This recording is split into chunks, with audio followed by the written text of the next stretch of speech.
if this has been a sort of a crisis of confidence, a crisis of trust for all of us, I think it's sort of redoubled in the life of a young man who is discerning the priesthood. And so, that it has been, and particularly being here in Washington, I think that emphasizes it even more.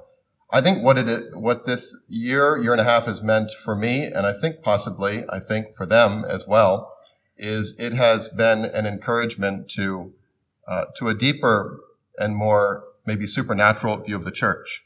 I'm a convert myself. I came into the church when I was in college, and I remember friends of mine, Protestant friends of mine, asking how I could become Catholic given the history of the Catholic Church. They say, how could you become a member of something that has the Inquisition and the Borgia popes and and all these things? And that was never a challenge for me. The Immaculate Conception was a challenge for me.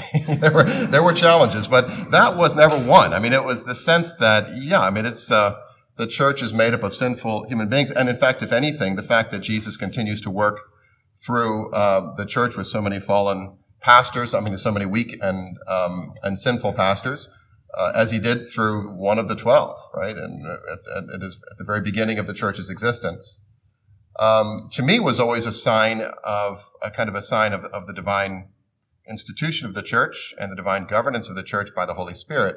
What this year has meant for me, I think, is that has become not just an article of faith, but it's had to become a very personal, subjective article of faith. I've had to actually renew that and deepen my own faith that in fact the church, despite all of us sinful human beings, is in fact guided by the Holy Spirit, that she's founded by church and she is his spotless and immaculate bride. And I believe that very firmly. I believe that in some ways stronger today, because I have to believe it stronger today if one is going to remain Catholic. And I do. And I believe it with all my heart. And trying to convey that to the seminarians has certainly been a challenge.